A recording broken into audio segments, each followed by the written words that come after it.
शेतकरी कर्जमाफी योजनेला राज्य मंत्रिमंडळाची मंजुरी 56 लाख शेतकऱ्यांचं 2 लाखांपर्यंतचं कर्ज माफ होणार। विधान परिषदेच्या निवडणुकीनंतर घोषणा होणार मुख्यमंत्री फडणवीसांची माहिती।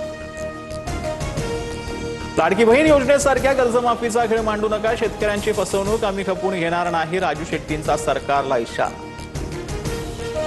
80 लाख अपात्र लाडक्या बहिणींकडून सरकार पैसे वसूल करणार नाही, मात्र लाभ घेतलेल्या 14,000 पुरुषांकडून पैसे वसूल करणार, मुख्यमंत्री देवेंद्र फडणवीसांची स्पष्टोक्ती।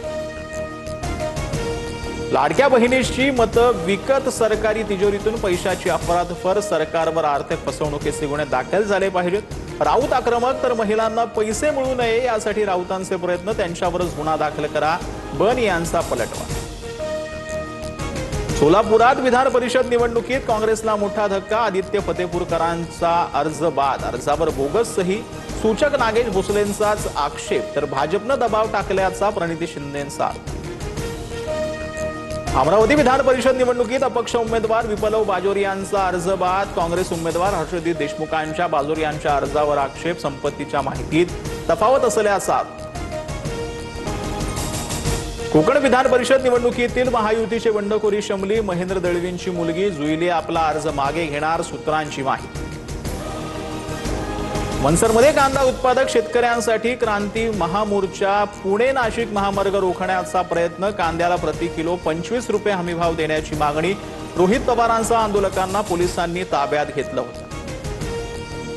मराठा आरक्षणासंदर्भात राज्य सरकारची महत्त्वपूर्ण बैठक संपन्न, कुणबी दाखले आणि हेल्पलाईन बाबत निर्णय, पुढील 3 महिन्यात आश्वासनांची पूर्तता करा, हलगर्जीपणा केल्यास थेट कारवाई, विखे पाटलांचा अधिकाऱ्यांना इशारा। शासन निर्णयाचं कौतुक, मात्र अद्यापही मी समाधानी नाही, मराठा समाजाला आरक्षण दिलं असतं तर बलिदान गेलं नसतं, जरांगेंचा निशाणा, 58 लाख नोंदींच्या प्रमाणपत्रांचं लवकरात लवकर वाटप करण्याची मागणी। गुजरातमध्ये सुरत धुळे महामार्गावर भीषण अपघात, 2 बसच्या अपघातात 7 जणांचा मृत्यू, अपघातानंतर दोन्ही बसला भीषण आग, मृतांच्या वारसांना राज्य सरकारकडून 10 लाखांची मदत जाहीर, पंतप्रधान मोदींकडूनही शोक व्यक्त।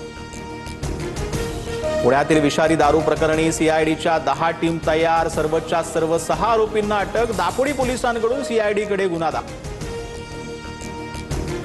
सोनम वांगचुक यांची कॉकरोच जनता पार्टीला साथ, 5 जूनपर्यंत बदल न झाल्यास दिल्ली सीजेपीच्या आंदोलनात सहभागी होणार, वांगचुक यांचा सरकारला निर्वाणीचा इशारा। सीबीएसईच्या अध्यक्षपदी मराठी व्यक्तीची नियुक्ती, आयएएस अधिकारी प्रशांत लोखंडे यांची सीबीएसई अध्यक्षपदी निवड, सीएफबीएसईचे अध्यक्ष राहुल सिंह यांची तडकाफडकी बदली। नागपूर एपीएमसी आता राष्ट्रीय महत्त्वाचा बाजार म्हणून घोषित, फडणवीसांच्या ऐतिहासिक निर्णयामुळे नागपूर बाजार समितीला आता देशपातळीवर ओळख, वर्षभरात तब्बल 4 लाख मेट्रिक टनपेक्षा जास्त शेतमालाची उलाढाल। राज्यातील विविध भागांमध्ये जोरदार पावसाच्या सरी, धाराशिव, पुणे, नाशिक, जळगाव, नांदेडमध्ये मान्सूनपूर्व पावसाची हजेरी, नांदेडच्या अर्धापूर आणि मुदखेडमध्ये केळीच्या बागांचं प्रचंड नुकसान। भारतीय हवाई दलाची ताकद वाढणार, डीआरडीओ कडून स्वदेशी रुद्रम 2 क्षेपणास्त्रांची यशस्वी चाचणी, 300 किलोमीटरपर्यंत मारक क्षमता।